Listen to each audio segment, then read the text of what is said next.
জাহান্নামে যারা যাবে এদেরকে কি খাদ্য দেওয়া হবে আল্লাহ পাক বলছেন ইন্না শাজারাতাস যাক্কুম তুআমুল আথীম কালমুহল يغلي في البطون كغلء الحميم সূরাত দুখান 43 থেকে 46 নম্বর আয়াত আল্লাহ বলছেন ইন্না শাজারাতাস যাক্কুম নিশ্চয় যাক্কুম বৃক্ষ এটি তুআমুল আথীম এটা হবে যারা অন্যায়কারী যারা অপরাধী এটা হবে এদের খাদ্য কেমন হবে কালমুহুল গলিত তামার মতন গরম তামাকে সামান্য গরম একটা মিষ্টি যদি একটা ব্যক্তি গিলে ফেলে দেখবেন একবার পত্রিকায় পড়েছিলাম দুনিয়ার জমিনে এই মিষ্টি একটা গরম মিষ্টি একজনের সাথে একজনে বাজি ধরে খেয়ে ফেলেছে পুরা শরীরের মধ্যে নাড়ি বুড়ি সব পুড়ে গিয়েছিল আল্লাহ বলছেন এর চাইতে 70 গুণ আরো হিট দিয়া তাপ দিয়া জাহান্নামের মধ্যে আমি আল্লাহ যাক্কুম বৃক্ষকে রাখবো তুআমুল আথীম যারা অপরাধী নাফরমান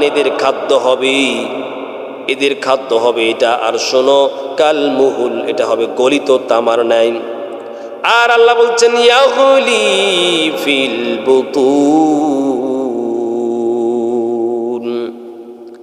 আল্লাহ বলছেন ইয়াগলি প্রবেশ করতে থাকবে ফিল বুতুন বুতুনের মধ্যে পেটের মধ্যে কাগল ইল হামিম ফুটন্ত পানিগুলো পেটের মধ্যে যখন আপনি যাক্কুম ফলটা খাবেন কাঁটাযুক্ত এটা পুরোটা একটা আগুনের ফল এই দা মাত্র সঙ্গে সঙ্গে পেটের মধ্যে কিন্তু আপনার যা আছে সব পোড়া শুরু হয়ে যাবে এরপরে আল্লাহ পাক বলছেন সূরাতুল ওয়াকিআর 51 থেকে 53 নম্বর আয়াতে আল্লাহ বলেন ইন্না শাজারাতাস সুম্মা ইন্নাকুম আইয়ুহাদ-দাল্লুনাল মুকাদ্দিবুন নিশ্চয় ইন্নাকুম তোমরা আইয়ুহাদ-দাল্লুনাল মুকাদ্দিবুন যারা পথভ্রষ্ট মিথ্যাবাদী তোমরা শুনে রাখো কি হবে তাহলে যারা পথভ্রষ্ট হয়েছে এবং যারা মিথ্যার আশ্রয় নিয়েছে কত মিথ্যা মামলা কত মিথ্যা উকিল কত মিথ্যা কথা বলে আমরা সমাজে শরীর বিক্রি করি সম্পদ বিক্রি করি আহারে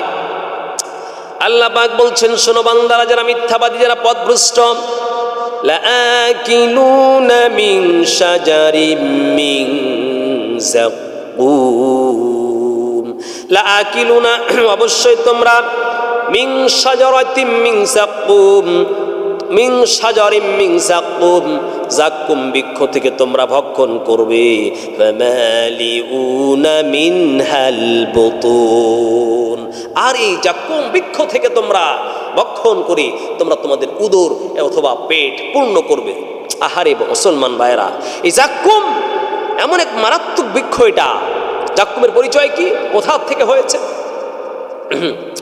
আল্লাহ পাক নিজে উত্তর দিয়া দিলেন সূরাতুস সাফফাতের 64 নম্বর আয়াতে আল্লাহ পাক উত্তর দিয়া দিলেন জাহান্নাম কোথা থেকে যাক্কুম বৃক্ষ হয়েছে জানো আল্লাহ বলছেন ইন্নাহা শাজারাতুন তাখরুজু ফি আসলিল জাহিম মহান রব্বুল ইজ্জাত ওয়াল জালাল বলেন ইন্নাহা এই জাহান্নামের বৃক্ষগুলো যাক্কুম বৃক্ষগুলো শাজারাতুন এই বৃক্ষগুলো তাখরুজু অঙ্কিত হয়েছে বের হয়েছে বা উৎপাদন হয়েছে কোথায় জানো ফি আসলিল জাহিম জাহান্নামের অতল তলদেশ থেকে এই যাক্কুম বৃক্ষগুলো উৎপাদিত হয়েছে আহারে মুসলমান এই যাক্কুম বৃক্ষ এমন বৃক্ষ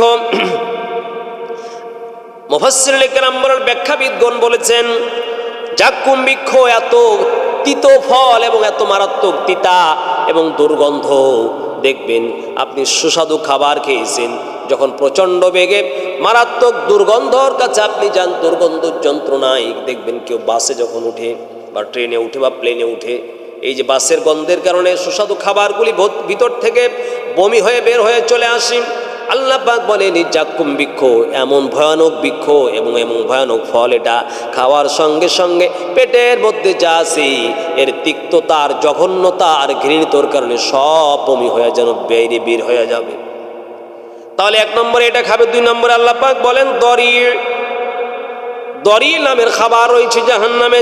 দলিল শুনুন কোরআন থেকে। আল্লাহ পাক বলেন সূরাতুল গাশিয়া 6 এবং 7 নম্বর আয়াত। আল্লাহ পাক বলছেন লাইসা লাহুম তুআমুন ইল্লা মিন দরি'। লাইসা লাহুম তাদের জন্য নাই, তুআমুন কোনো খাদ্য নাই, জাহান্নামে কোনো খাদ্য তারা পাবে না, কোনো খাবার তাদেরকে দেওয়া হবে না। ইল্লা মিন দরি', শুধুমাত্র দরি এই খাদ্য তাদেরকে দেওয়া হবে। দরি, এই দরি এই খাদ্যটা কি দেখেন আপনি চিন্তা করে। এরপরে আল্লাহ পাক বলছেন দরি এই খাবার খাবার পরে লা ইউসমিনু ওয়া লা ইউগনি মিন জু'। এই দরি প্রচণ্ড ক্ষুধার কারণে মানুষেরা এই দরি জাহান্নামের খাবারটা খেতে শুরু করবে। সারাদিন যাবে, সারাদিন খেতে থাকবে। খাওয়ার পরে আল্লাহ বলছেন লা ইউসমিনু ওয়া লা ইউগনি মিন জু'। এই ক্ষুধা তাদের পুষ্টিও মিটাবে না। অর্থাৎ দুনিয়ায় আপনার আমিষের খাদ্যের প্রয়োজন, ভিটামিন এ এর কারণে রাতকানা রোগ হয়। এই ভিটামিন এ যুক্ত খাবার খাচ্ছেন, রাতকানা রোগ থেকে বাঁচছেন। ভিটামিন কে না থাকলে মানুষের রক্তের মধ্যে জমাট বাঁধা এটা থাকে না। আল্লাহ পাক ফুলকপি, পাতাকপি এবং শীতকালীন বিভিন্ন গাজর শাকসবজি দিয়া রক্তের মধ্যে জমাট বাঁধার একটা ব্যবস্থা আল্লাহ ভিটামিন কে দিয়ে করছেন। আল্লাহ বলছেন জাহান্নামীরা প্রচণ্ড ক্ষুধার কারণে খাবার শুরু করবে। দরি এই বৃক্ষটা থেকে তারা খাবে, কিন্তু তাদের খাবারের পুষ্টিও যোগাবে না, মোটাও হবে না, সুস্থ থাকবে না, খাবারের ক্ষুধাও নিবারণ হবে না। আল্লাহু আকবার। প্রিয় ভাই সকল, এই যে প্রচণ্ড বেগে প্রচণ্ড ভয়ানক অবস্থার যে খাবারগুলির কথা কোরআন বলছে, এগুলো থেকে আপনি একটু শিক্ষা নিতে হবে। এরপরে আল্লাহ পাক বলছেন গিসলিন আছে জাহান্নামে। গিসলিন কোরআনের শব্দটা আমি বলছি, গিসলিন শব্দটা আল্লাহ পাক সূরাতুল হাক্কর 35 থেকে 37 নম্বর আয়াতে আলোচনা করেছেন। আল্লাহ বলেন ফালাইসা লাহুল ইয়াউমা হাহুনা হামীম। ফালাইসা লাহুল জাহান্নামীদের জন্য আল ইয়াউমা এই দিন হাহুনা ওই জাহান্নামের মধ্যে হামিম কোনো বন্ধু নাই। দুনিয়ার জমিনে আপনি কোথাও খাবারের বিপদে পড়েছেন, বস্ত্রের বিপদে পড়েছেন, ঘর নাই ঘরের বিপদে পড়েছেন, প্রতিবেশী কোনো অন্তরঙ্গ বন্ধু, এলাকার কোনো মানুষ আপনাকে সহযোগিতা করে পার করে দিবে। আল্লাহ বলেন ওই জাহান্নাম এমন জায়গা যেখানে কোনো বন্ধু নাই, অন্তরঙ্গ বন্ধু নাই, দূরেরও বন্ধু নাই।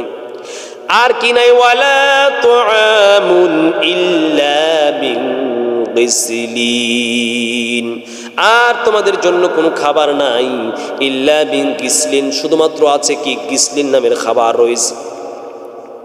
আল্লাহ পাক বলেন গিসলিন খাবারটা কেমন, তাফসীরের মধ্য থেকে বলছি। গিসলিন রয়েছে, গিসলিনের পরিচয়টা কি? তাফসীরে মুফাসসিরুনে কেরাম বলেন গিসলিন এমন খাবারকে বলেন জাহান্নামীরা চিৎকার করে মলমূত্র ত্যাগ করবে। জাহান্নামীরা জাহান্নামে জাক্কুম বৃক্ষ খাবার পরে তাদের উদর থেকে তাদের নাড়ি বুড়িগুলো উচ্ছিষ্টগুলো সব বের হয়ে যাবে। বের হয়ে যে ময়লা জমা হবে, জাহান্নামীদের ক্ষতস্থান নিঃসর্গ হয়ে যে পুষগুলি বের হবে, ওগুলো থাকবে গিসলিনে। আল্লাহ বলেন ওই গিসলিন খাবারগুলি জাহান্নামীদের রক্তগুলি আর পুষগুলি তোমাদের দেওয়া হবে। লা ইয়াকুলুহু ইল্লাল খাতিউন, আর এই জাহান্নামের এই বৃক্ষের এই গিসলিন নামের এই খাবারগুলি শুধুমাত্র খাবে কারা? যারা অপরাধী, যারা আল্লাহর নাফরমান বান্দা, তারাই ভক্ষণ করবে। আপনি যাবেন গোয়াল ঘর যেখানে গরু রাখা হয়, গরুর পাশে দেখবেন ছোট্ট যারা চাষি গরু, খামারের পাশে একটা গর্ত করেছি। সারা রাত গরু যেগুলি পেশাব করে, পায়খানা করে, করতে করতে গিয়ে উচ্ছিষ্টগুলি এক পাশে জমা হয়ে থাকে, এত দুর্গন্ধ। সকালবেলা যে কর্মচারী আছে, সকালবেলা সাফ করার জন্য যে ম্যান রয়েছে, ও সাফ করতে গিয়ে নাকটা চেপে ধরে, এই নাক চেপে ধরে, এত দুর্গন্ধ খাবার, এটা এত দুর্গন্ধ পদার্থ। আল্লাহ বলছেন জাহান্নামীদের জন্য জাহান্নামের আযাবের তাড়নায় শরীর থেকে যেই ময়লাগুলি বের হবে, এগুলো একটা নালা দিয়ে গিয়ে একটা জায়গায় জমা হবে। আল্লাহ বলছেন এটার নামই হলো গিসলিন। লা ইয়াকুলুহু ইল্লাল খাতিউন, আর এই গিসলিন যারা গুনাহগার নাফরমান বান্দা, তারাই এই গিসলিন খাবারগুলো খাবে। এরপর আল্লাহ বলছেন আরেকটা খাবার আছে, যেই খাবার কি শরীরের মধ্যে ক্ষুধার যন্ত্রণায় খাওয়া শুরু করবে।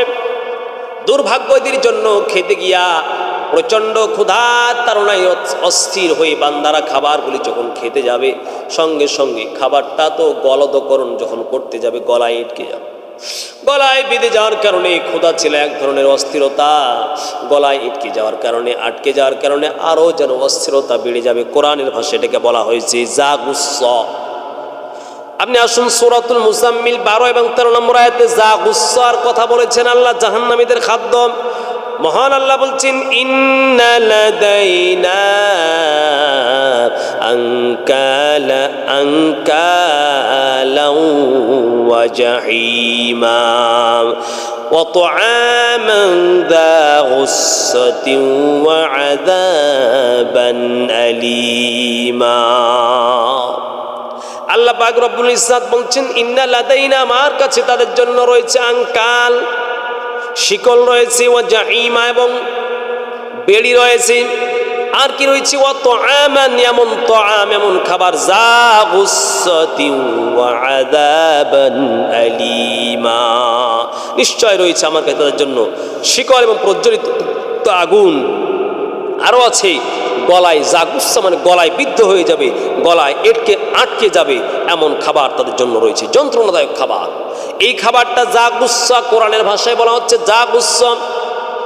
এর তাফসীর করতে গিয়া, জাগুস্সার তাফসীর করতে গিয়া রাইসুল মুফাসসিরিন, মুফাসসির কুল শিরোমণি হযরত ইবনে আব্বাস রাদিয়াল্লাহু তাআলা আনহু বলেছেন, বান্দারারে জাগুস্সা একটি কাঁটার নাম। এই খাদ্যটা হলো একটা কাঁটাযুক্ত খাবার, যা এমনভাবে গলায় বিদ্ধ হবে, গলায় যখন বিদ্ধ হয়ে যাবে উপরের দিকে উঠানো সম্ভব হবে না, নিচের দিকে নামানো সম্ভব হবে না। আমি একবার যাচ্ছিলাম সফর করে মাহফিলের ট্রেনে আসি তো দেখলাম কুষ্টিয়া পোড়াদহ জংশনে ট্রেন দাঁড়িয়ে গেল। একজন ব্যক্তিকে দেখলাম বাবাকে রাজশাহী মেডিকেল থেকে নিয়ে যাচ্ছেন। বাবা শুধু হাঁস ফাঁস করছে, মনে হলো কি যেন অস্থিরতার মধ্যে এই বৃদ্ধ ব্যক্তিটা রয়েছে। পাশে গিয়ে বললাম, বাবা কি হয়েছে? যুবক কান্না করে বলল, হুজুর আর বলিয়েন না, আমার বাবা কুরবানির দিনে গোস্ত খেয়েছে। বৃদ্ধ মানুষ, গোস্ত খাওয়ার পরে গলার মধ্যে গোস্তটা বেঁধে গেল, ওপরেও আর আসে না, নিচের দিকেও যায় না। 24 ঘন্টা হয়ে গেল, বাবার অস্থিরতা দেখে যেন আর সহ্য হয় না। রাজশাহী মেডিকেলে নিয়ে গেলাম, হলো না, কাজ হলো না। কত কি খাওয়াচ্ছে, আরশি খাওয়াচ্ছে, আবার কত শক্ত করে চাপ দিচ্ছে, কত আধুনিক যন্ত্র দিয়া কত চেষ্টা করছে, তারপর গলা থেকে গোস্ত ছুটাতে পারে না। দুনিয়ার মধ্যে দেখলাম বৃদ্ধটা যেন হাঁসফাঁস করছে, চক্ষুগুলো যেন উল্টে যাচ্ছে। দেখে আমার মনটা শিউরে গেল।